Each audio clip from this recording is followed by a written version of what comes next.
Czy Twój grzejnik też bulgocze jak czajnik na kawę? W dzisiejszym odcinku opowiem Ci, jak to zrobić w prosty i bezpieczny sposób. Jak przywrócić pełną sprawność Twojemu grzejnikowi. Razem z Sarą opowiemy Ci krok po kroku, jak to zrobić, żeby Twoja ściana dalej pozostała biała, a żeby grzejnik grzał cały. Serdecznie zapraszam Cię do odcinka. Dobra, więc tak, zapowietrzony grzejnik. Bo to, że nam grzejnik nie grzeje, wcale nie oznacza, że jest od razu zapowietrzony. Ale po czym to poznać? Skóra grzejnika będzie po prostu chłodna. Jeżeli jest na odwrót, to jest zupełnie inny problem. Ale dzisiaj się skupiamy na odpowietrzaniu, czyli po prostu sprawdzamy, czy góra grzejnika jest chłodna. A dół jest ciepły, bo wtedy w przypadku, kiedy jest zapowietrzony, dół jest zawsze ciepły, a góra jest chłodna. I co do tego przedsięwzięcia będziemy potrzebować? Kluczyk do odpowietrzania, albo śrubokręt płaski i przyda nam się też chusteczka. Po co chusteczka? No ona jest po to, żeby ani siebie nie oblać, ani nie oblać ściany. Bo woda w grzejnikach zazwyczaj nie jest krystalicznie czysta, no więc później są czarne plamy. Więc pierwsze co, to utrudnię Ci robotę trochę.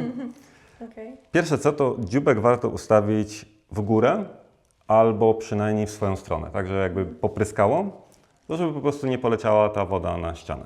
Czyli co, to przekręcamy? Mhm. O, właśnie tak. No i teraz można już się zabrać za faktyczne odpowietrzanie, czyli delikatnie odkręcasz, Tę stronę? tak, dokładnie, i czekasz, aż będzie, jak zaczniesz syczeć, to już nie trzeba odkręcać dalej, bo tutaj uwaga, jak zaczniecie odkręcać zbyt mocno, jak zaczniesz za bardzo skręcać, to później, gdy poleci woda, będziesz musiała bardzo szybko skręcać. Można po prostu nie zdążyć i wszystko będzie w wodzie. Okay. Więc delikatnie to tak jak wtedy odkręcałaś. No i czekasz, aż to syczenie przestanie, że tak powiem, ustanie. W drugiej ręce możesz od razu sobie szykować.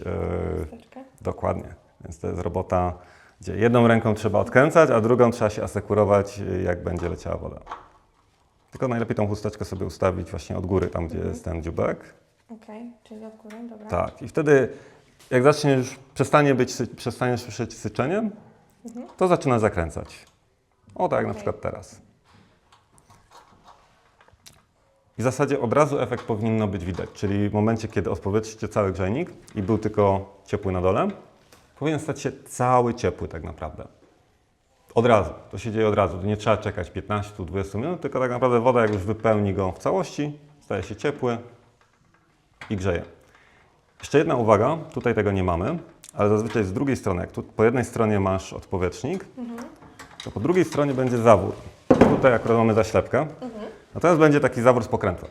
I warto ustawić na piątkę i poczekać, aż przynajmniej częściowo grzejnik zrobi ciepły. No bo jeżeli mamy zakręcony, to nie będziemy wiedzieć, czy nam grzejnik grzeje. No bo jak jest zakręcony, to nie grzeje po prostu. Taka drobna rzecz, ale warto na to zwrócić uwagę. I czy ta procedura jest taka sama przy wszystkich modelach grzejników, czy tylko przy tym? Wiesz co, to jest najbardziej popularny typ grzejnika, tak zwany płytowy stalowy. I tak, tutaj zawsze praktycznie jest u góry odpowietrznik, a po drugiej stronie będzie zawór. Natomiast inna sytuacja jest trochę, gdy macie grzejnik łazienkowy, innymi słowy drabinkowy. Tam ten odpowietrznik też będzie u góry i może mieć też trochę inną formę, bo czasami jest pokrętło, czasami jest tak jak tutaj, czasami jest w ogóle tylko taka zaślepka, jak mamy tutaj. I wtedy jest trochę problem, bo trzeba to już zrobić kluczem. Natomiast zazwyczaj faktycznie powinien być jakiś odpowietrznik. Najgorsza sprawa jest przy grzejnikach grzeliwych, czyli starego typu, takich starych blokach tak naprawdę, bo tam często tych odpowietrzników w ogóle nie ma i tak naprawdę trzeba wezwać specjalistę, żeby nam, jeżeli nie ma w ogóle nigdzie odpowietrznika, to żeby nam po prostu zrobił dziurę i zamontował tam odpowietrznik, więc to już jest grubsza robota. Natomiast w większości przypadków no, szukamy po prostu u góry grzejnika, bo ten odpowietrznik zawsze będzie u góry, jeżeli ma być w ogóle i wygląda on mniej więcej właśnie tak.